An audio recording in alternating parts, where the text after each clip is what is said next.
शहर हैदराबाद के चंद मेयारी तालीम गाहों में से एक सक्सेस डे स्कूल के परवाज़ में शहर के सन सिटी इलाके में सक्सेस डे स्कूल के नए ब्रांच का इजाफा होने जा रहा है। मोरखा 7 मार्च 2024 बरोज़ जुमरात शाम के 4 बजे इस नए ब्रांच का इफ्तिताह होने जा रहा है और आप अपनी दुआओं में सक्सेस डे स्कूल को ज़रूर याद रखेंगे। शुक्रिया।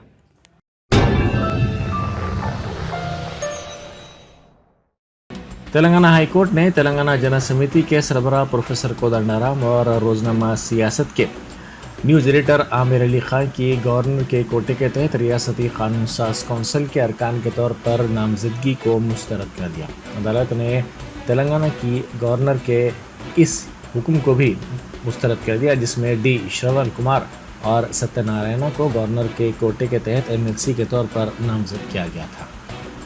बेंच के मुताबिक गवर्नर वज़रा की कौंसिल के मशवरे की पाबंदियों और ज़्यादा से ज़्यादा मामले को दोबारा गौर के लिए वापस भेजा जा सकता है।